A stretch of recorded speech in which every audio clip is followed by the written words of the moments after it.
Hey guys, welcome back to Cells in the Fog, and we're starting off season 3. Let me get my words right. Starting off season 3. Okay, we're ready. Episode 1. All the troubles in the old life are behind. A new chapter with a long journey begins for the galleon crew. Okay. So we're still playing catch up. I think the latest season episodes of season 5 recently came out, so I'm nowhere near that. But we're getting there. We're getting there. We're getting a lot closer. So hopefully you can catch up before the next update, but who knows. Under the black sail. The sun has risen above the horizon. I'm glad to be back at sea. I'll just make sure the music was playing. It looks like it is. Okay, that's good. Nothing can replace this feeling for me. The crew also began to come up on deck. Their faces were gloomy. The fog definitely left its mark. I've never slept so badly in my life. You don't say. And are you complaining? I did not sleep at all. I think the next time we have to have a certain amount of strength and diplomacy, they have to be about equal, I think. Is that this chapter, this season? I think it's this season. Yeah. So I think we should kind of sort of even out our strength versus our diplomacy. So I think we need to build our diplomacy up a bit more. So let's go ahead and support the crew. Friends. Each of us had a hard time that night. But that's what will make us stronger. We ran into the worst of our fears and overcame it. Now there is hardly anything that could break us. And she's right, damn it. The guys clearly cheered up. Yeah, support my crew. Okay, the ship is kind of a wreck. Whoa my gosh, a whole chunk of it is gone. Oh yeah, we got the chaplain now. Since I'm your confessor now, then it's time for the morning prayer. I asked everyone to line up before me. Buddy, I don't think that's gonna happen. Let me be, Father. The captain quietly stepped onto the deck, and a small crew stretched out in line.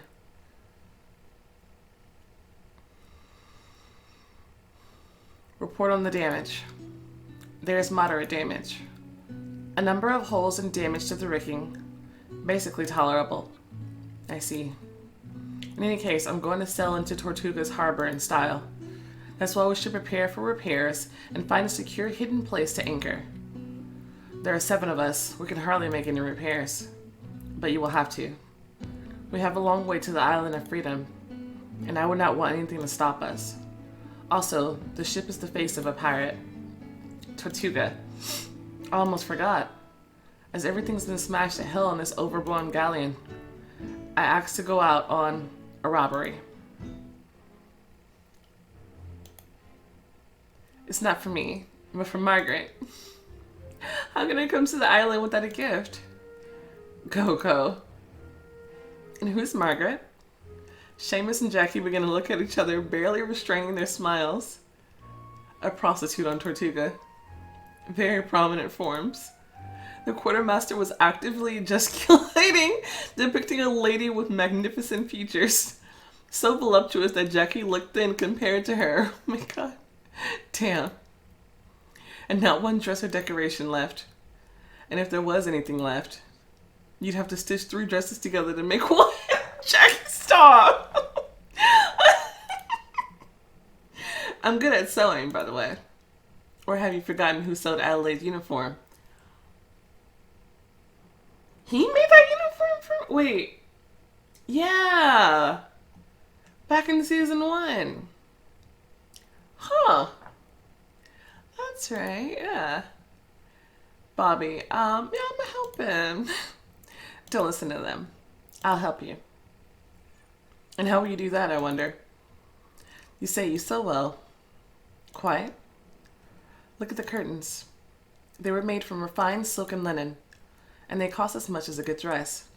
Yes, and frills come in the kit. Help Bobby with the upcoming gift.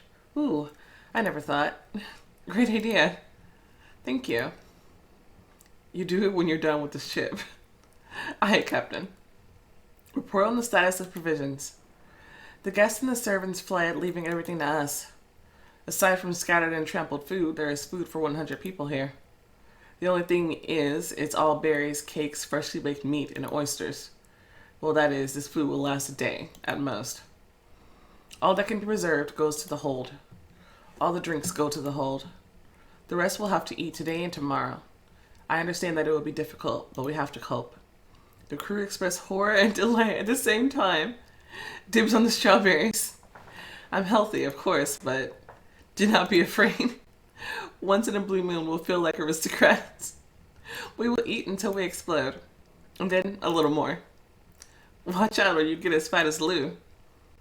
It's all fine with me, but you could use a little bit of authority. Lou thoughtfully looked into the distance, overboard. Where's the walrus? Interesting. And if we threw all these goods, cakes, sweets, and berries overboard, could this lure a mermaid? I do not think. Mermaids come to seduce handsome men or drown the despaired. Neither is a threat for you. Is that so? Well, there's nothing to seduce here, and drowning, well, you'll pop up like a float. Gotta quit. Oh, you. Lou snatched a knife from his belt, but William immediately snatched his pistol. Do not even think. The boatswain's voice interrupted the moment of tension. Sell off the port bow.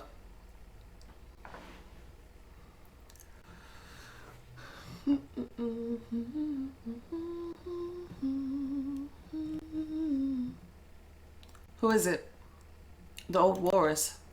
The pirate's ship followed the former flagship of Diego all night, and although the sailing speed of the walrus was much less than the galleon, a night of stillness let the pirates catch up to with Riptide. And so the walrus rafted up alongside the galleon. The small team led by Sebastian was in suspense.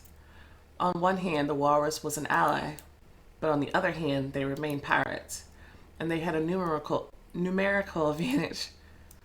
Oh ho ho! This is some ship. On behalf of the people, I inform you, the team is glad that we subscribed for this adventure. I cannot believe my eye. What a beauty. With such a ship, you can rob entire cities and live like kings. It's nice to work under your command. Thank you. With such a ship, a bright future awaits us. What are you getting at? It's time to share the loot. And according to the code, treasure should be equally divided among all participants of the plundering. There are almost 10 times more of you. Everything is strictly according to the code. I mean, technically they're my crew, so I shouldn't be acting like it's them versus us, but it really is because we don't trust anybody from the walrus, and I don't like them that much, so intimidate? Sure. You take half, and we do not kill you. We outnumber you.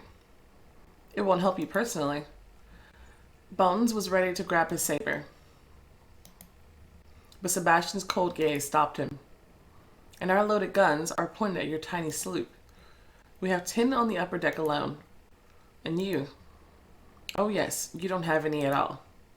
Or, to start with, half of the walrus crew goes to Riptide, and then we divide it into equal shares. The ship needs some repairs, and some assistance will not hurt. All right. And Adelaide shook hands with the captain.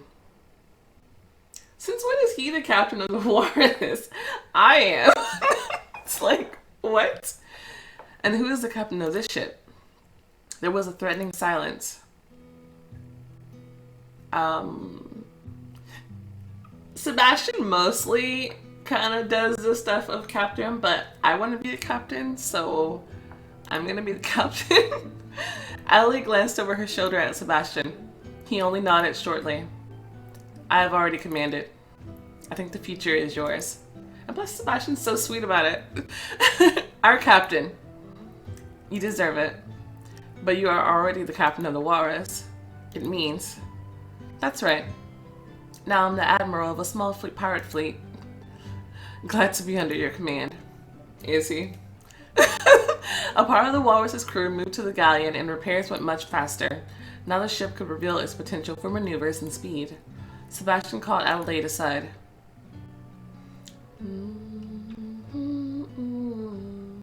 Yes? They can't be trusted. I see their eyes in excessive greed. And Bones is their leader, perhaps the greediest of them. So you should be on the lookout. At any time, a mutiny may arise to seize our ship. An authority or friendship would not be a deterrent here. I understand. Mr. Silver.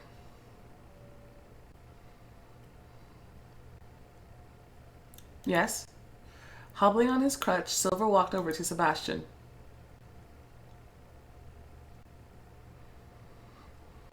We need to get down to repairs. Do you know of any good hidden harbor nearby? There is one. We can get there just before the evening. Okay. Oh, that's so pretty. The ship sailed to an unknown tropical shore. I like the look of it. Let me take a picture. Riptide moored for repairs. There were a few supplies for repairs in the hold. Well, everything is well thought through. Plus, there are more than palm trees growing on the shore. So, I think we can patch up Riptide. Not sure if that's enough, but the ship's integrity is out of 10. What repair would you like to perform? It's 8 out of 10 is that damage? Good lord. I'm gonna do extensive though, to make sure it's fully repaired, even though I don't think I need it. I think cosmetic gives you like 2 points at least. So that should be enough to get us back up to full. But I mean, since I've already purchased extensive, I'm gonna go ahead and do it again because I just want to make sure that it's fully repaired. And so that, because later, of course, once we get to Tortuga, the face of our ship is very important. So we're definitely gonna want to have our reputation go up by having a cool looking ship. And work began, during which all damages were repaired. Still looks bad.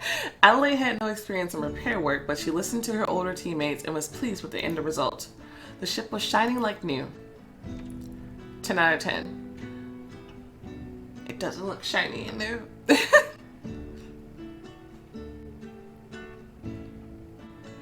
Work lasted all night. Fortunately, the galleon had many lanterns, candles, and oil, which allowed for working even in darkness. Both crews worked hard, and no one tried to shirk. And even the lemur tried to help, seeing how everyone is working their fingers to the bones. Bringing nails and tools, deftly running around the ropes and rope ladders into the hold. Oh, it's so sweet. Where do you get so much diligence from? Wow, what did you bring me? Exactly what I needed. So cute. Ah, there we go. Now it's looking shiny and new. The sun has risen, and exhausted and sleep-deprived sailors lay wherever they could. It was clear that they had no strength to move their feet. Adelaide herself could not say no to a break. Ouch. Suddenly, strange feelings pierced the girl. Simultaneous pain in the wrist from the mark left by Flint, and warmth in her chest. This is not an ordinary island. And although she was exhausted by the work, something beckoned her deep into the rainforest. She tried to concentrate on her feelings, trusting these signs, and wandered along the path. Oh, wow. That's pretty.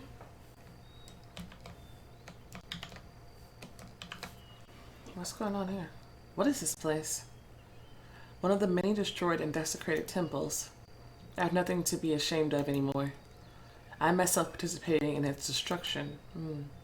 This was the first temple of many that I attacked, intoxicated with the power of the amulet of life. I do not know what awaits you at the store, but I feel a certain presence. How much evil I left behind. The spirit melted again into thin air, and Adelaide remained alone with the ruins. She herself felt the power coming from these ancient stones. Skulls and snakes. It doesn't look like it was a good building. Though the stones were covered with grass, they still showed marks from cannonballs. The girl went around these ruins in a circle. She glanced at the patterns and letters on the walls. At first, they seemed to be only the bizarre artwork of a lost culture to her. But the more she looked at them, the more they seemed to mean something. At some point, they began to move. Scenes from the ancient history of the spirits and their interaction with mortals began to emerge before her eyes. She didn't understand much, but the big picture began to form. Sugar skull and two-headed snake. She whispered without understanding the meaning of these words. Her hand reached out for the patterns. What to touch?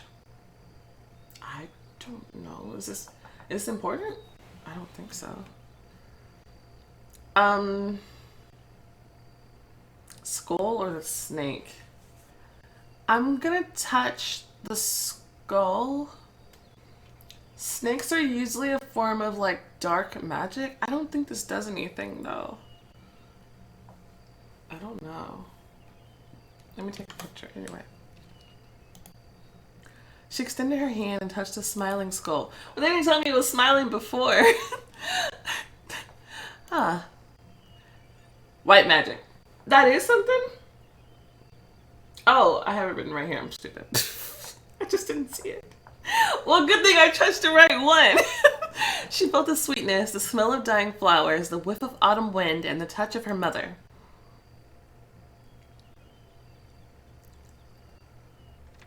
Whoa. Hey, it's the lady on my ship. She's my flag. Yeah. Well, well, well. And who finally came to honor me? Let's get a picture of her. She's cool. Are you surprised? The stranger turned into a pile of yellow autumn leaves and reappeared behind Adelaide's back. And who did you expect to see? A mermaid?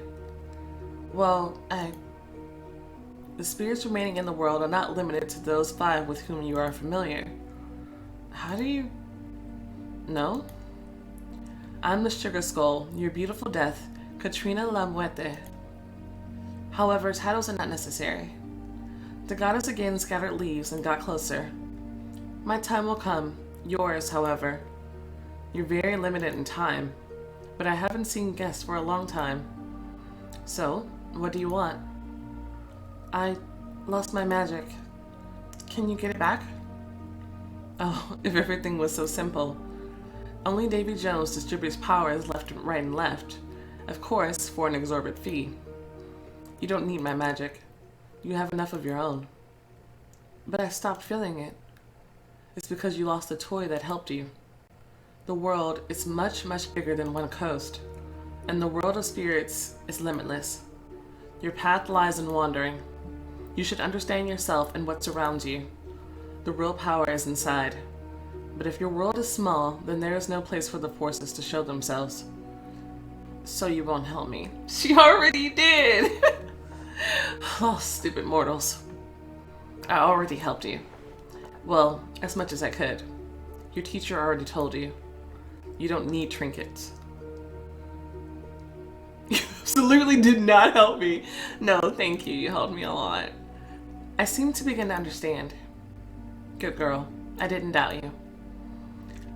Your flag influenced the story. Oh, what? I didn't know that happened.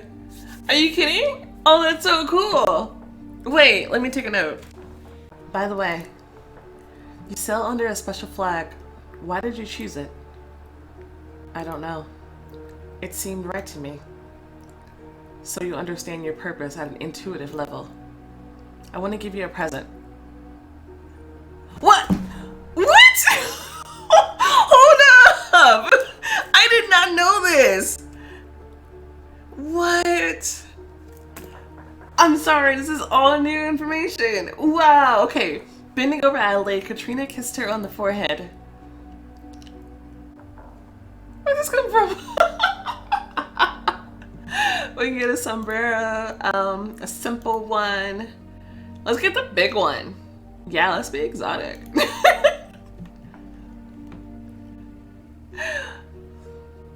Leaving her gift, Katrina shattered into withered leaves. Adelaide was left alone with her thoughts. Turning around, Adelaide saw a cape thrown over the branches of a tree that appeared from nowhere. Yeah, clothes! Shaman's cape, indigenous cape. Yeah, no, let's go with this one. Yeah. black magic. Trying to digest what happened, Adelaide wandered over to the ship. Interesting. That gave me black magic. Huh. Meanwhile, in the Walrus. What kind of a meeting, Bones? I have the right to talk to the people. Are you preparing a mutiny against the captain? You know me. That's exactly why I'm asking. We just discussed our future and plans. Be careful your future doesn't become a dead end. Why were you not at the meeting? I didn't want to be part of this dubious event. Whoa! Discord between Silver and Bones? Interesting. So it was like, dude, this is not the same situation as before. Like, he's like, I think you're going too far with this, being sketchy and stuff. You know, it comes a time when you need to pick a side. Yeah, I don't know. Sorry, but you have a visitor. Diego, not paying attention to his subordinate, continued to play with the freshly acquired ring. And why aren't you working? I need magic. Done? Yes. And who is there? It is the inspector. That's it? We'll let him in. I wanted to detain him after that incident. Don't worry. It's all right. I got what I wanted. All right?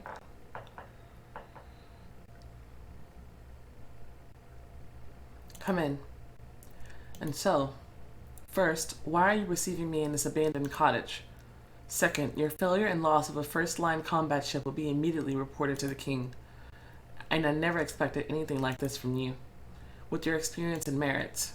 And given the fact that the former governor and his wife will not be able to testify, having escaped from your best dungeon. Please.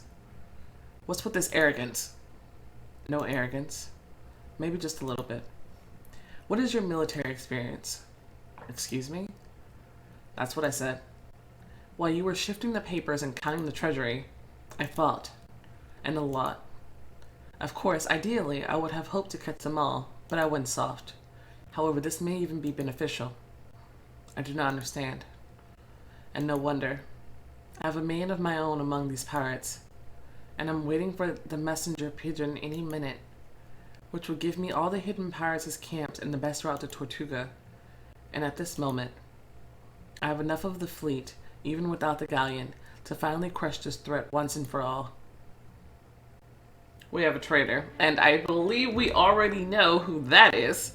Bones is crazy. Absolutely psycho. So let's see where we are. At strength, we are on 47, and diplomacy, we are at 29. I almost feel like we need to be at like 35 for both or something like that later. But yeah, and we're at 33 white magic. I think for this chapter we're gonna need 50. Okay. For this season, I mean, yeah, let's go ahead and do episode 2 though. Let's get started. The ship is on the move and there is a crew on board. Now Adelaide has to learn more about the laws of the sea and make a choice to suit her morals. Ooh. Fun. Okay. Alright. Before the storm. Well, isn't it a beauty? The old boatswain pointed to Riptide. Yes. Riptide is amazing. It appears that you're tired of dresses, and you decide to change to something more traditional. Where does this vestment come from? I swear when you left, you looked different. I found it in the forest, in a strange abandoned temple. Be careful with these temples. Not everything that exists in these lands will help you, but this hat is familiar to me. And is this a bad or a good sign? Pretty good. Haven't we been sitting too long on the beach? The team have got aboard the Riptide and left the cozy bay. Alright, set and sail. Ship looks much better. Oh, what's wrong? The animal obviously did not want to part with the warm beach and the familiar forest. Oh yeah. Do not worry. We will have many more picturesque islands ahead. I'll finally see Tortuga. There are very disturbing rumors about Tortuga. They say that is a citadel of debauchery and vice. and there is no sin that would not blossom there. You speak like it's something bad. I do not think that the noble Danya should appear in such a place, and I think that I can also stand up for myself and control myself. Still, your parents. My parents caused this with their own hands, and in order to solve things, I will need the help of this free island. I will pray for your safety and prudence. Pray, Padre, pray. It's like run, Barry, run. I had already forgotten the spirit of sea wanderings. After so many years, it seems like nothing more than a dream. As if for the first time, I am on board the ship at the beginning of my travels. Only I can neither feel the breeze nor the salty spray. Again, this whole unholy spirit appears on deck. Is anyone other than me able to see you? I'm only a few days old as a ghost, so I don't know all the details yet, but apparently this Padre is kin. Curse spirit, I'm banishing you. The priest opened a prayer book and began to read. Padre, stay out of your way. We're trying to sail here. Say, teacher, what was that on the island? The world is full of spirits. You've only met a small fraction of them. Some want to help, and some. And who was the spirit I met? Katrina La Muerte, the Holy Death. A very kind and merciful spirit. It is very strange to see such a positive attitude towards death, but I understand that everything is not so simple with the locals as with the entire world. There is no black and white. There are only our decisions and their consequences. I understand that you are our admiral, but pretend to be in command. Of course. I just miss the sea a little.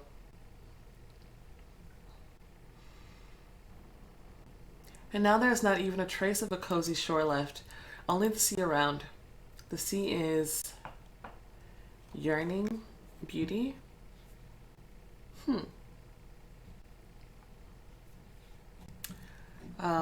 Beauty. Serenity. Leaving behind a bustling and sultry city. My soul is resting here. But it's time to get busy. And she decided to strengthen her knowledge of the only maritime discipline she understood, and that she had to get better at knots.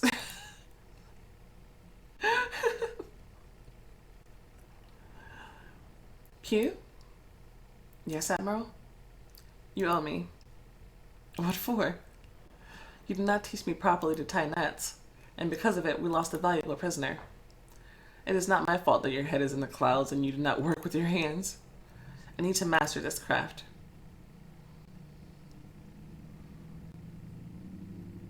Well, then sit down. The skill comes in handy more often than you might think. I already know. And already in a subdued mood, the one-eyed Pew began to train Adelaide. Soon she was getting good at it, even though she paid with bloody blisters on her hands. In the future, you may need this skill. It's not you may. You will need the skill, and if you don't have it, bad things happen. And the only reason you wouldn't is if you allowed him to lose his other eye.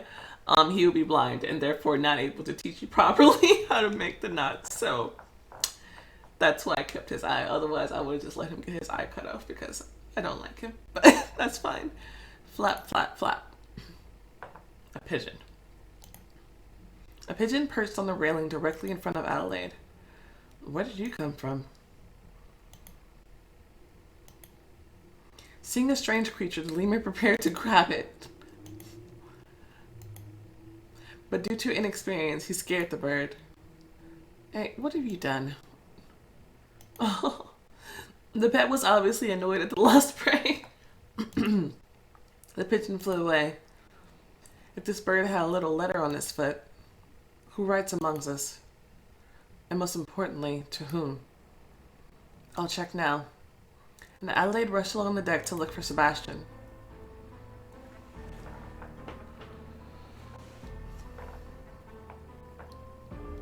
Ah, looking for me? There. Yes, I saw. The carrier pigeon could be hidden in the hold. What does this mean? You know, it means there's a traitor on the ship. He is in collusion, maybe with Diego, and sending letters with our route. So we need to find him and Let's find out everything. Sure, this scoundrel promised him big money, but I know Diego. He will deal with the traitor rather than share the pesos with him.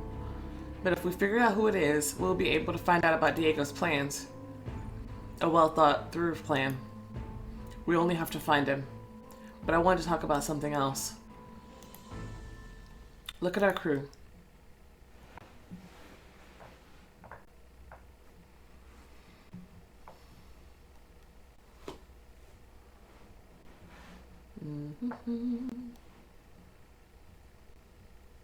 Well, for the most part, these are pirates from the Walrus. Exactly. They do a fine job for me. They are settling down on this ship, and so far it's only our authority that keeps them in check. Sooner or later they will want to change their wreck to a more prestigious ship, but even the whole crew of the Walrus is not enough to cope with such a huge vessel, and it buys us some time, at least until Tortuga. This crew would not betray us? No, they most certainly will. Ugh. Adelaide. We went through a lot together, and Flint's treachery binds us. Do you think this is enough, with their petty little souls? I am confident in this crew, and that's your misfortune. But I will have your back when the massacre begins. Sebastian always got me. And with heavy thoughts, Adelaide returned to her duties. Although she performed them automatically, this vessel has already ceased to seem so dear, and her sense of security was completely gone. Every smile felt false.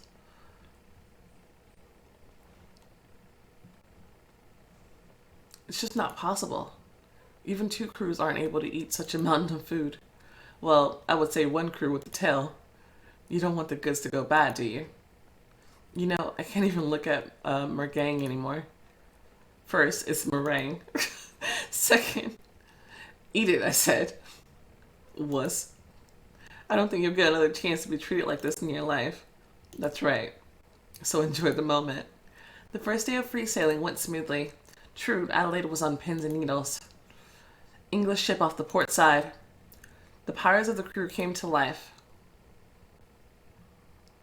It's time to see what this tub is capable of. This is Riptide and not a wreck. I bet they will have to change their plans just looking at this galleon under the black flag. Adelaide glanced through the telescope and almost froze. It was the Black Queen. Admiral? Prepare for boarding? Of course not. No? Why is that? The ship and his captain gave us the opportunity to break through, and I will not betray him for the sake of a small gain.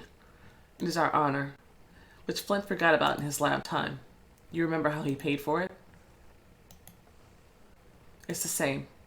Give the signal. We will take them on board. The two ships aligned. I see you got battered. Somewhat. Breaking out of the bay was not so easy. I'm glad you're alive. And I'm glad that your mission was a success. They shook hands. Come on aboard. We're having a meal. That needs to be finished today. Wow, a feast. Hey, and where are your manners? Cool. Finally, this day draws to a close. And now I'm definitely pleased. We're afloat with a crew. Yeah. What is it? Just some thoughts are gnawing at me regarding the crew. Sebastian brought some things to my attention. He's a wise captain, so it's worth listening to him. But I will say right away that I am not at ease in such company. You are a pirate yourself. Excuse me? The first Swallow was a filibuster ship. Everything was legal and authorized by the authorities. And before that, on all of the Black Bart ships, it was forbidden to get drunk, gamble, and swear. Oh yes, on Neptune, there was also a small orchestra for the captain. So, no need to liken my company to this bloodthirsty trash. Wow. And how did you think I got so educated? And learned manners? He took out a bottle of wine and 2 glasses from the bar. Okay. and making a graceful bow, poured a drink into the glasses. Wow! If I could, I would take you to a ball to dance.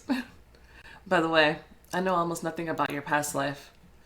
Take a seat and listen. The girl began to tell her story. During the conversation, they shifted closer and closer to each other, and their faces quietly drew near. And so I ended up on the first swallow. And then he leaned over and kissed her. Clink. The glass fell from her weak hand. Try the bed? Yeah. Kidding me? Well, you asked for it. Jackie was quite experienced in undressing women. Adelaide couldn't have imagined that his big fingers would be able to cope with clothes so swiftly and effortlessly. Okay, interesting. Okay. So you have this outfit, which is bright one, dark one, sexy. Okay. A bright nightie. And a dark nightie. I think eventually you can collect them all. I guess we'll start with this one for now and just kind of work our way around. Right? She's still with the hat on. Oh my goodness. Oh. The big fellow definitely removed his clothes. That's better. Wow. Don't roll your eyes. I know how to be gentle with this. Just trust me. And she confided. His large shadow was hovering over her. At moments, she even felt intimidated by his figure in front of her. He was gentle, but... It hurts a little. I'm sorry. That's okay. Jackie rolled onto his back, dragging Adelaide on top of him. You lead. Sitting comfortably, Adelaide let her fingers venture down. The first movements were uncomfortable. Take your time. But gradually she grew used to the feeling. This was uncharted territory for her, but Adelaide quickly got into the mood, and it was already hard to imagine that it could have been different. I see you're starting to enjoy it. Jackie grabbed her hips and began to move towards her. Adelaide leaned forward, putting her hands on his big, strong chest. She almost didn't move herself, giving in to the new sensations, and Jackie was moving faster and faster. Everything that was happening began to feel natural and familiar. Adelaide's hands completely weakened, and she collapsed onto Jackie. He firmly pressed her to him as if he wanted to squeeze her. His strong hands stroked and caressed her back. And then the girl felt a surge of wild energy, and she again started to move rhythmically, growling a little. Don't go crazy.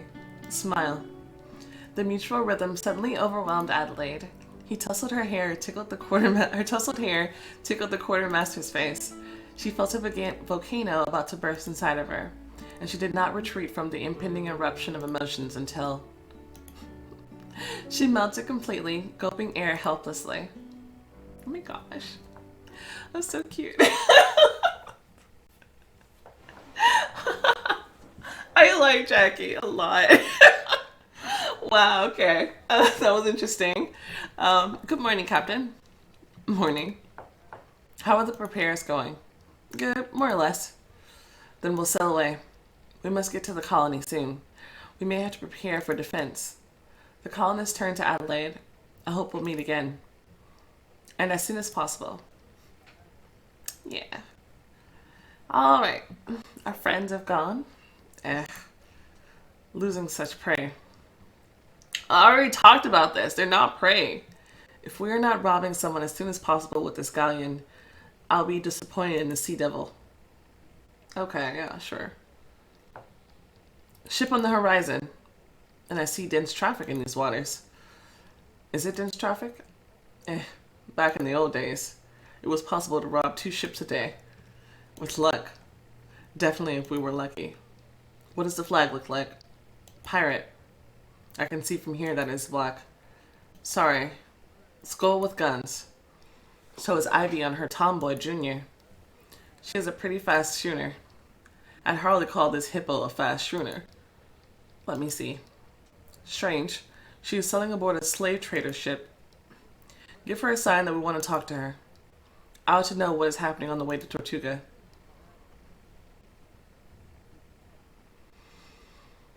I hardly saw you. Okay. This is Ivy.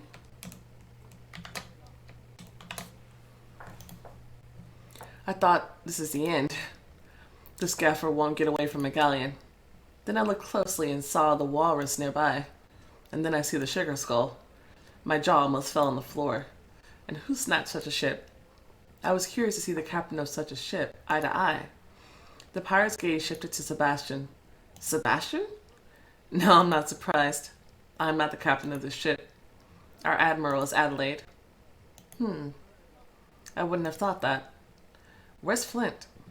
I suppose this old man withers over his gold. He's fish food. After we took him off the yard when he began to smell. I'm now the captain of the walrus. And not only it, they don't call me an admiral for nothing. And I thought that I was the only she captain here. Now I'll have to go toe-to-toe with you for fame and profit. What happened to the tomboy? Oh, that. I lost in the battle for this tub, but I don't regret anything. The hold is filled with slaves. Okay. Adelaide began to boil with anger from within. And where do you plan to sell them? Same place they were heading to in the first place. Santo Domingo. They'll buy any quantity of slaves there. I wouldn't recommend doing that. Why is that? Oh my god.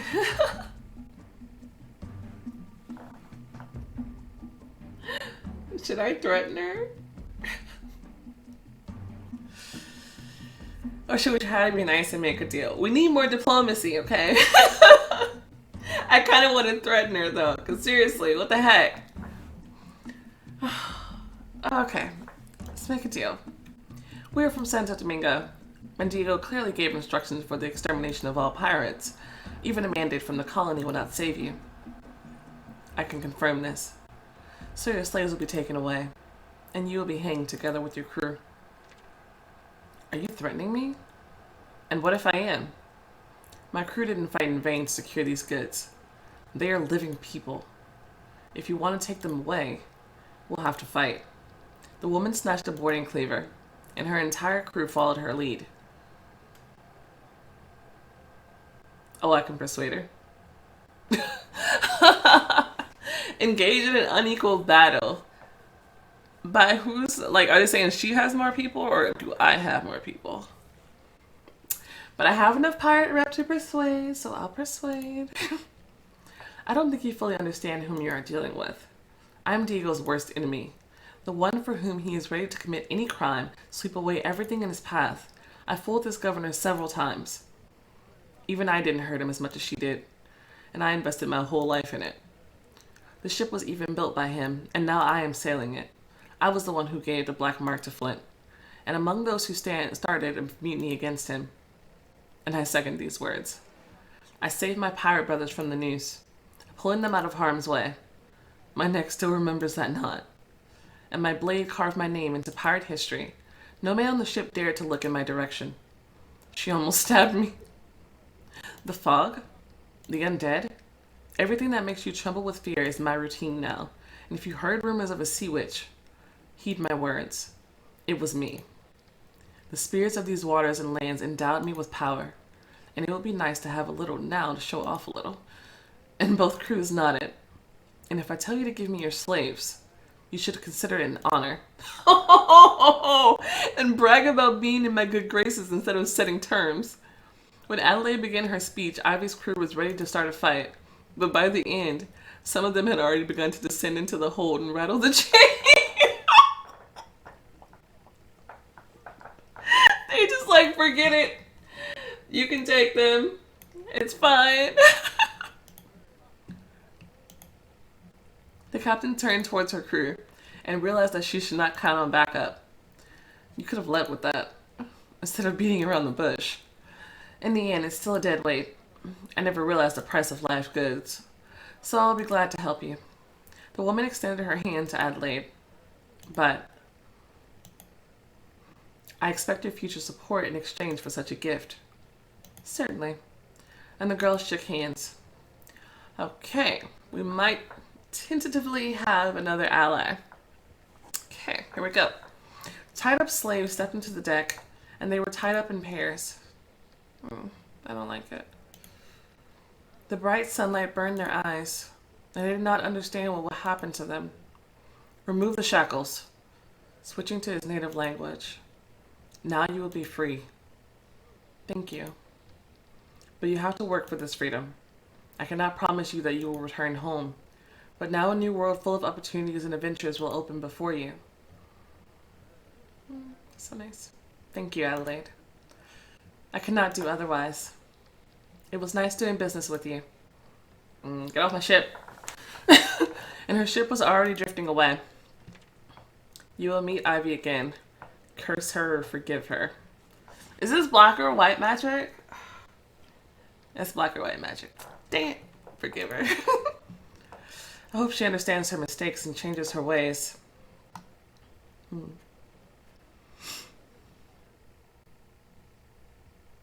few days later, I just cannot fulfill my duties as boatswain. What happened? They don't understand me. In a couple of days, Jackie brought the black men back to life and began teaching them the seacraft. The flexible, savvy, and strong African hunters quickly learned the lessons.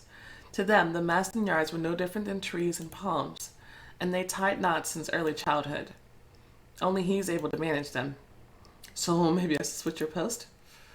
Being a quartermaster with my back? I feel out of place. There's still the post of first mate. I think no one can handle it better than you. Especially on such a large ship, we could not do without it. What about you? I think I'm completely satisfied with the position of helmsman. But what about just take command? I'm gonna cry. A new crew member approached Adelaide. He, not lead Jata.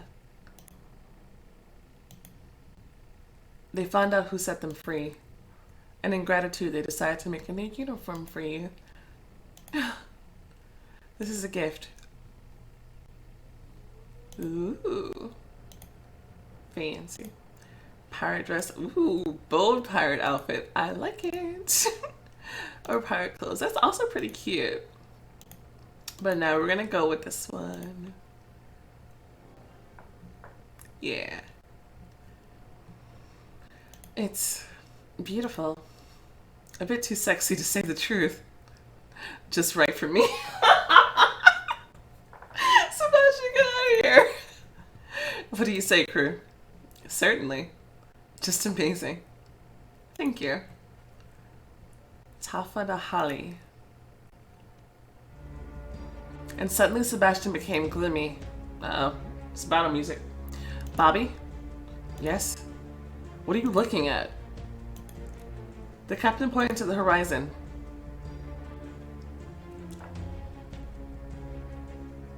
Oh, shoot. Storm. The sky began to darken rapidly and the wind increased 100-fold. Trouble is coming. These cliffhangers. Okay. Okay, that's fun. So we might have potentially gained a new ally. So that's interesting. We also got some new crew members, which we were in need of because we can't trust anybody from the war. So if we boot them, then at least we have these new members to come and help us out. It's good. And it's also good that we saved them from the slave trade because ew, the fuck. Anyway, yeah. So we had our first romantic scene with Jackie. Very, very nice. I love him a lot. I love that, like, it's kind of like confident but like sweet and gentle. I love that. Oh my gosh. Anyway, that was all very sweet and cute and I love him. So I'm very happy with my choice. Even though it took forever to freaking get his romantic route, but I think it's been worth the wait. So very, very cool. I'm gonna go ahead and end the part right here and I'll see you guys next time. If you enjoyed it, go ahead and show the video some love and I'll see you next time. Bye guys.